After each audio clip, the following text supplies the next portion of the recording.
you, Laura. Thank you for the introduction and for inviting me to read today. I have a few glosa poems, and I also have some new work that I wrote for a anthology called Work and Climate Change. So I will start with a few glosas, and then I'll read the poems for Work and Climate Change, and then I'll finish with two celebratory glosas. Now, the first glosa is called What an Honor, and the epigraph is from Wilder in the book Eclipse. And the epigraph is What an honor it has been having a front row seat to every season of your life. On afternoons when it's rainy and gray, we meet at Solly's Bagels. When we choose to stroll along the Falls Creek seawall, it's warm and serene. We enjoy happy hours, wine tasting events, playtimes in between.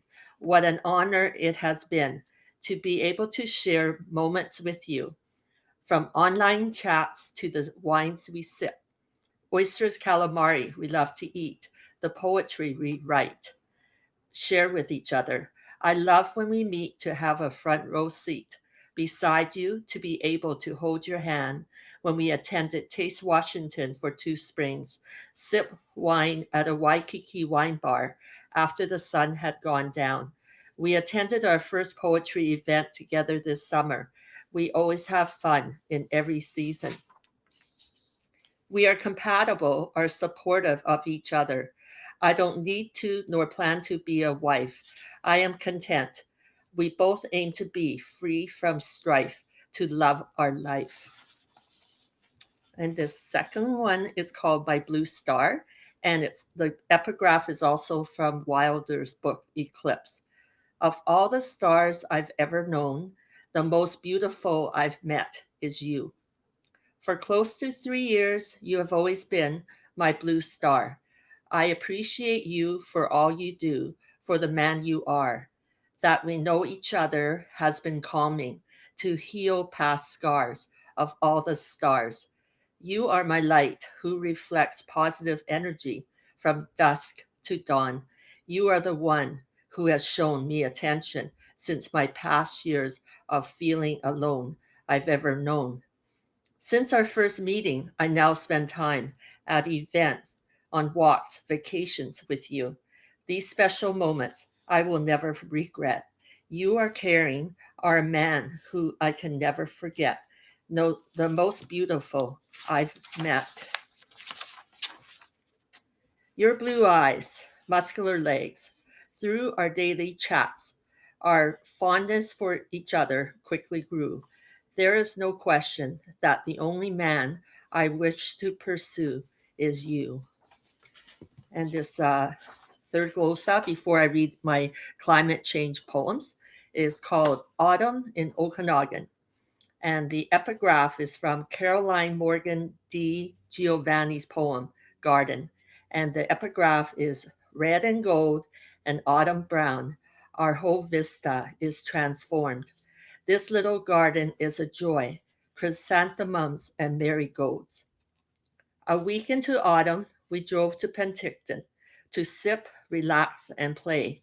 The first three wineries we visited were close to Okanagan Falls, a town of 2,200, where Bellich's, their only grocer, our lunch sandwiches, Chinese food for dinner, were bought from.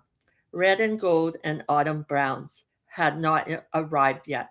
In their place were clusters of green grapes at Bench 1775 Winery, Ambrosia apple orchards in Naramata, where its benches' warmth aids in their harvest of grapes. A few wineries' crops were damaged by the cold snap of last winter's storms. Spearhead's whole vista has been transformed. From having their vines ripped out, they will replant. Other affected wineries bought grapes from Washington or nearby wineries. Our walks along the lakeshore, Kelowna's and Penticton's public markets, bookstores were other events we enjoyed. Along Okanagan's lake's south end was Penticton's own rose garden. Next to their stern wheeler, SS Sicamous, ahoy. To visit the rose garden was a joy. Together, we would watch morning news, evening music shows, share breakfasts, lunches, happy hours, and dinners. Wherever we walked, my hand he would hold. We viewed a kokanee salmon spawning channel, the endangered Okanagan River. Hanging baskets of flowers overflowed, along with chrysanthemums and marigolds. So now I'm going to switch over to my 3 poems that I submitted for the Work and Climate Change Anthology. It was through Tom Waveman. He had submitted some of my work poems to the editors for this anthology, and they asked me if I wanted to send my work to them for October 31st, which is their deadline. And these were the 3 poems I came up with. They tend to do with my workplace. The first one's called Reduced Emissions Incentives. Employees receive 50% off on monthly transit passes or stored value top ups. Our parkade provides 3 EV charging stations, a secure bike cage to lock up bikes and scooters, several reserved car sharing parking spots.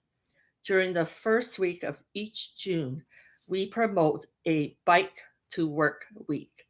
Bike, foot, or transit commuters can enter draws to win daily prizes. And the second one's called An Energy Conscious Workplace.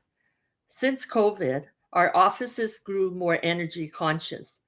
Our photocopiers are on standby. They only turn on when staff walk by or stand in front of them. Our water dispensing coolers replace previous jugs of delivered bottled water. On each of our 5 floors, our renovated washrooms now have automatic flush toilets, sensor activated soap dispensers, and faucets. Each June, we have our purge day. No meetings are held that day. Paper documents are shredded, emails and electronic files deleted. Used batteries, old computers, electronics are dropped off to be recycled off site. 2 daily prize draws, one in the morning, the other in the afternoon. A prize is awarded to whoever deletes the most emails. And this third one for the anthology is called Our Sustainable Workplace. In my 17 years there, we shifted from excessive photocopies to viewing documents online. Grocery and liquor stores replaced plastic bags with paper, though when wet from heavy rains, they break. To avoid soggy paper bags, save on 25-cent paper bag fees. People bring or carry their own cloth or reusable bags in their purses, backpacks, cars.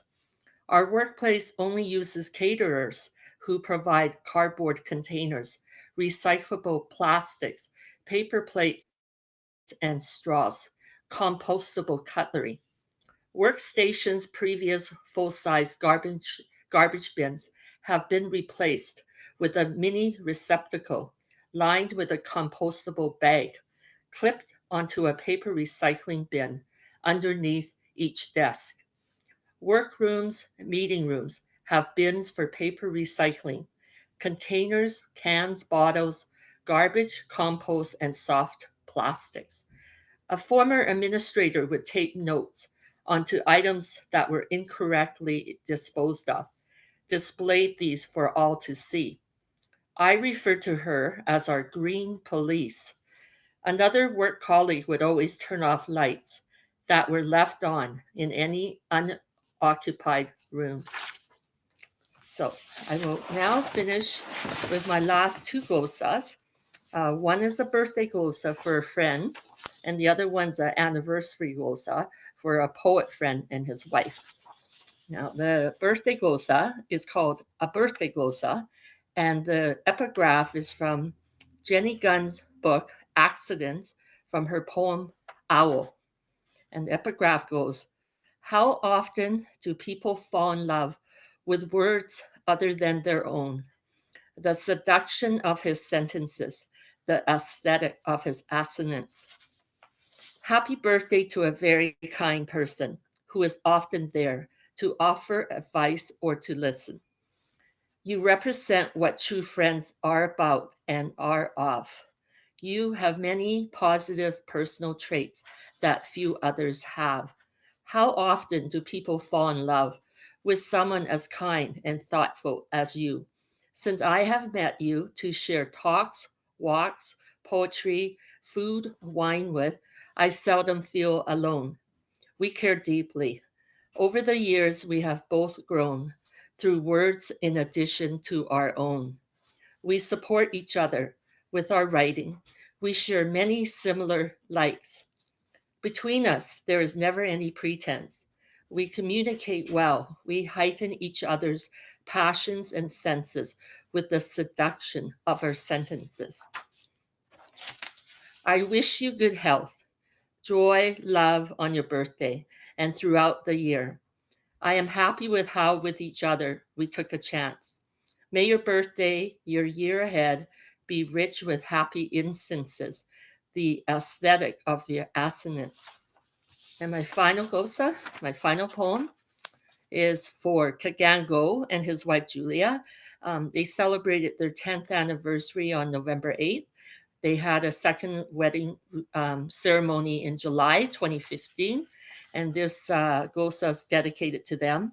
And the epigraph is from Siobhan Gounger's book, Harmonics of a Broken Heart, from her poem Enchanted Lilies. And the epigraph is: the beauty of flowers blooming in moonlight, raindrops and petal flights, stealing kisses from the cold wind, whispers of enchanted lilies. More than a decade ago, I met Kagan through his film work, Written Art. I've watched him perform, embraced his spoken words. It was an honor and delight to share in celebrating his and Julia's wedding that July summer night. The beauty of flowers blooming in moonlight. On July 26, 2015, their families, friends attended their wedding ceremony at Strathcona Community Gardens, a day filled with light.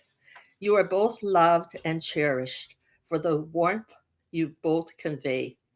It is with honor that I write of how raindrops and petal flights represent the ocean and the stargazer lilies, cream and pink roses, which were in Julia's bouquet that day. You both radiate Zen, acceptance, and love. A blissful 10 years it has been, with warm kisses from the wind. May your anniversary weekend be filled with love, be everything you both wish it to be. May you both receive happiness, prosperity. I send you both warm wishes for your November 8th anniversary. Whispers of Enchanted Lilies. Thank you so much for letting me read today.